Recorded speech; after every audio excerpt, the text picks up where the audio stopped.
Hi friends, welcome to my channel. நம்ம சேனலில் நம்ம இன்றைக்கி என்ன பார்க்க போகிறோன்னு பார்த்தீங்கன்னா, தக்காளி பஜ்ஜி ரெசிபி தாங்க. எல்லாருக்குமே ரொம்பவும் பிடிச்ச ஒரு சூப்பரான தக்காளி பஜ்ஜி எப்படி செய்யறதுன்னு தாங்க பார்க்கலாம். தக்காளி பஜ்ஜின்னு சொல்லலாம், தக்காளி தொக்குன்னு கூட சொல்லலாங்க.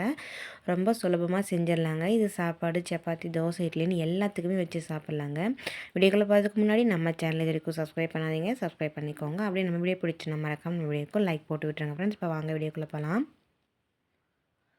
வானலில் ஒரு குழிக்கரண்டி அளவுக்கு எண்ணெய் சேர்த்துக்கலாங்க. இப்போ அது கூடவே ஒரு ஸ்பூன் அளவுக்கு கடுகும் சேர்த்துக்கலாம். கடுகெல்லாம் பொரிஞ்சதுக்கப்புறமா ஒரு 2 பெரிய வெங்காயத்தை பொடிசாக கட் பண்ணி எடுத்து வச்சுருக்கேங்க. அதையும் நம்ம இது கூட சேர்த்துக்கலாம்.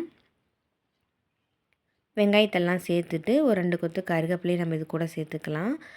ஒரு 7, 8 பூண்டை தட்டி நான் இது கூட சேர்த்துருக்கேங்க. இப்போ வெங்காயம், பூண்டெல்லாம் நல்லா பச்சை வாசனை போகிற அளவுக்கு நல்லா இந்த மாதிரி எண்ணெயிலே வதக்கி விட்டுடலாம். இதெல்லாம் ஓரளவுக்கு நல்லா வதங்கினதுக்கப்புறமா ஒரு 1/4 கிலோ அளவுக்கு தக்காளியை பொடிசாக கட் பண்ணி அதையும் நம்ம இது கூடவே சேர்த்துக்கலாம். பொடிசாக கட் பண்ணி சேர்த்துறப்போ தக்காளி சீக்கிரம் நமக்கு வெந்துடுங்க. அதனால் நான் பொடிசாக கட் பண்ணி சேர்த்துருக்கேன். இப்போ தக்காளி எல்லாத்தையும் சேர்த்துட்டு வெங்காயம், தக்காளி, பூண்டெல்லாம் நல்லா கலந்து விட்டுட்டு இப்படியெல்லாம் எடுத்து விட்டுடலாம். இப்போ இதுக்கெல்லாம் தேவையான அளவுக்கு உப்பு சேர்த்துக்கலாங்க.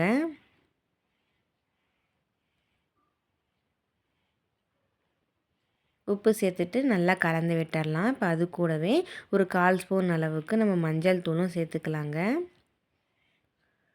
மஞ்சள் தூளும் சேர்த்துட்டு நல்லா கலந்து விட்டுடலாம். தக்காளி, வெங்காயம்லாம் மஞ்சள், உப்பு சேர்த்து வதங்குறப்போ சட்டுன்னு நமக்கு வதங்கிடும். இப்போ எல்லாத்தையும் நம்ம கலந்து விட்டுட்டு தட்டு போட்டு மூடி விட்டுடலாம். ஒரு 5 நிமிஷம் கழித்து பார்க்கலாங்க.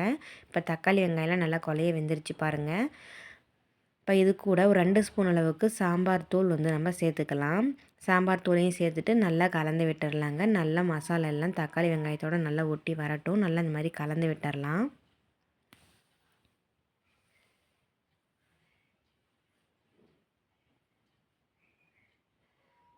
நல்லா ஃபுல்லாக இந்த மாதிரி கலந்து விட்டுட்டு தட்டு போட்டு மூடி ஒரு 10 நிமிஷம் கழித்து பார்த்துடலாங்க. இப்போ தட்டு போட்டு மூடிடலாம்.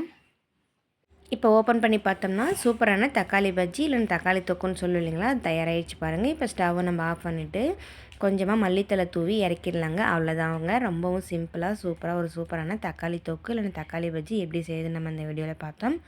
இந்த வீடியோ உங்களுக்கு பிடிச்சதுன்னா மறக்காம நம்ம சேனலை சப்ஸ்கிரைப் பண்ணிவிட்டு லைக் பண்ணிக்கோங்க ஃப்ரெண்ட்ஸ். நீங்களும் உங்கள் வீட்டில் ட்ரை பண்ணி பார்த்துட்டு எப்படி இருக்குன்னு மறக்காமல் கமெண்ட்டில் சொல்லுங்கள். தேங்க்யூ.